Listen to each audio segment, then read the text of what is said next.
You saved all this money, you spent all this time, so what are you going to do with it? Just throw it all away? Well, when you blow up, that's essentially what you're doing. You're throwing away all the hard work, all the long days on the charts, all the long nights, all the little things that one day you may be able to come to appreciate, knowing that it was all worth it in the end. But that day is unfortunately not today.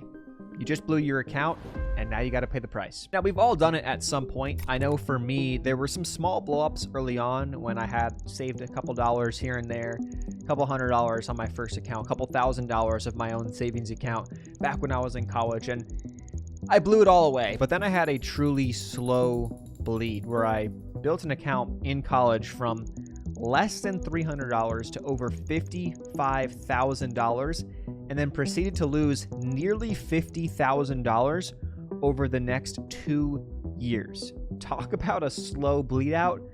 That was absolutely awful. Just taking one cut at a time, but I know for others it could be a lot more drastic. Like, you could blow an account like that. It could take a couple of days, couple of weeks, and maybe even a couple of minutes for some people, depending on how they unravel. Either way, whether you are death by 1,000 cuts, or you're the type of person that's blown accounts like that, or you at least have that nature somewhere ingrained in you, I'm here to tell you it is absolutely not worth it, and you cannot afford to do that again. So let's talk about what it actually means to blow up, and then the realities of how long it will take to recover from the blow up. And in the meantime, if you're looking for a place to reset and not blow up, Iron Beam, the sponsor of today's video, could be a great place for you. Welcome to Iron Beam, the future of futures trading. With our cutting-edge chart trading feature and 300+ indicators, you can now trade directly off the chart anytime, anywhere. Delivering seamless trading across all platforms, the Iron Beam journey is supported by 24-hour trader support, low day trade margins, and no account minimums. Iron Beam brings the future into the present. Join now and augment your trading experience. Okay, so you've been setting aside some money, and you've finally built your way up to a $10,000 account. You've put $10,000 in, let's say, your Iron Beam account. And things go as follows. The first week, maybe you make $500. Maybe you make $300 the second week. Oh, yeah, you're making some good money. Oh, here we go. We're doing pretty well. Then you lose $400. Okay, it's okay. You know, you're going to lose part of the game. You come back and you make $800. See, I told you. You know, we lose $400. We come back and make double. We have something dialed in. The next week, you lose $700. The week after, you lose $1,000. And then the week after that, you lose $900 more. And you think, man, in just 3 weeks, I gave away all my profits. Like, I'm no longer profitable, and like, what's going on? But to make it back, you figure, let me just double down. This is clearly working. The past couple weeks, like, I've shown I could do it. Let me just double down. I can surely make it back. And you double down, you lose $2,000. Now, you just had your biggest red week ever, and now you're really questioning yourself. You're all up in your head, and it's not great up there. Here is where we have a couple different paths, and it really is irrelevant what path you go down because they all lead to the same place, and it's not a good place. Whether that means doubling down again, tripling down, going all in, or maybe you start taking trades that you weren't taking at the beginning, or maybe you're just increasing the frequency and seeing things that aren't there. They are all going to lead to the same place, and you inevitably blow the rest of your account down to $2,000. Some could be worse. You could lose the entirety of it all. But not only are you out 8 or 10K, but you just had some of the worst weeks of your entire life. Whether you tell anybody or not, what's been going on up here is not fun. You're questioning a lot of different things. You're questioning your life. You're questioning your choices. You're questioning if you can ever do this again. You're questioning your financial stability.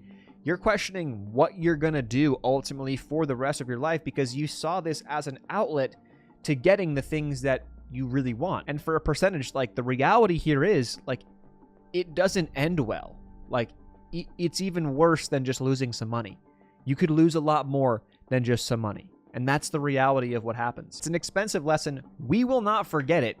It's just that we can't afford to do that again. Like, it's done. It's in the past. We are here right now, and we can't do that again. You need to realize if you start with $10,000 and you draw it down to $2,000, you lost 80% of your money. Pretty straightforward, right? And a lot of you have probably heard these things, but I want to kind of add my additional spin to this whole kind of calculation. Now, to go from 2,000 to 10,000, to make it back, you need to make 400% on your money. So you have to turn 2 to 10, that's 400%. So you can lose 80%, but now you got to make 400% to make it all back just to get to break even. Now, I hear the option degenerates already speaking. Yes, I know 400% can be done in one trade. It's not that hard, yada, yada, yada. 0-day expiration spies. I get it. Yeah, okay, cool. But the reality is, for anyone who's been around here long enough, you know that the longevity of a 400% move in a day, in a week, in a month, even in a year is not real.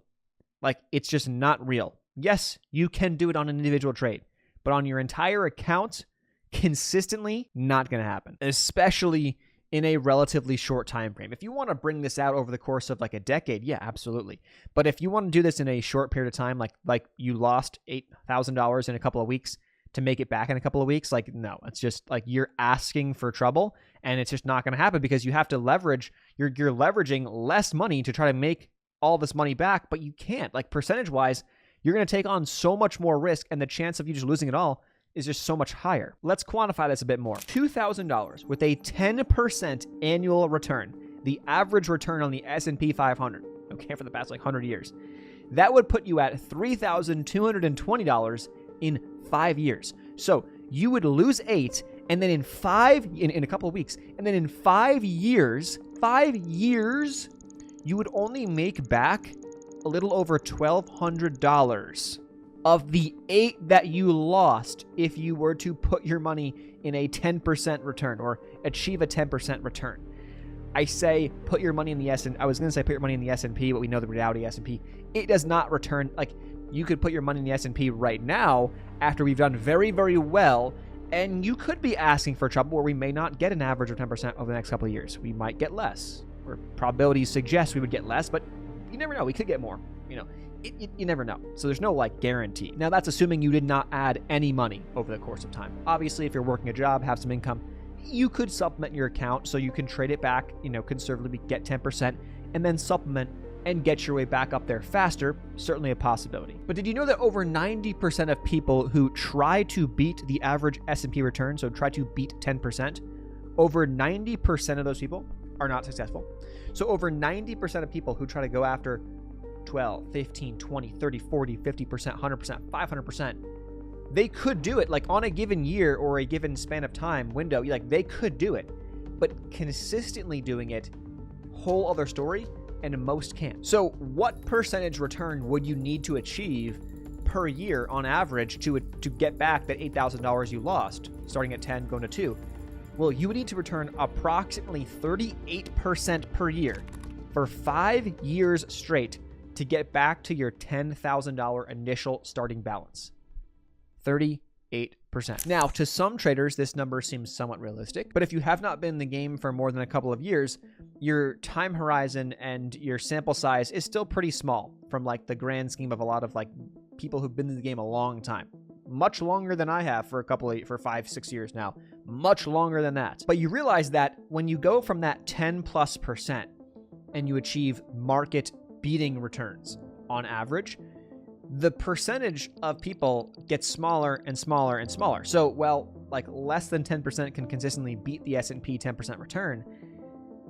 Even less are going to get 15, 20, 30, 40, 50% per year on average. Like, the numbers just shrink substantially the higher you go. So the reality of that 38% is very, very unlikely, especially if you have not proven it with a track record in the past. But the vast majority of the traders who are beating the market returns or are just profitable in general, they're okay with it. They don't need to get 40%. They don't need to get 100%. They don't care because they know that there will be market oscillations. And if they have a profitable system or strategy, they're going to be okay because at worst, they're going to have to dig themselves out of a 2-foot hole versus a 50-foot hole with having someone throw in a ladder that you got to climb back up out of because you blew up. And I think that's the best possible way to describe and end the video. Thanks so much, guys. I'll leave a link to the sponsor and any other resources down below. And if you want to feel better about yourself, I'll leave a video on the screen now that talks about why you don't actually suck at trading. I'll see you guys in the next one. Peace.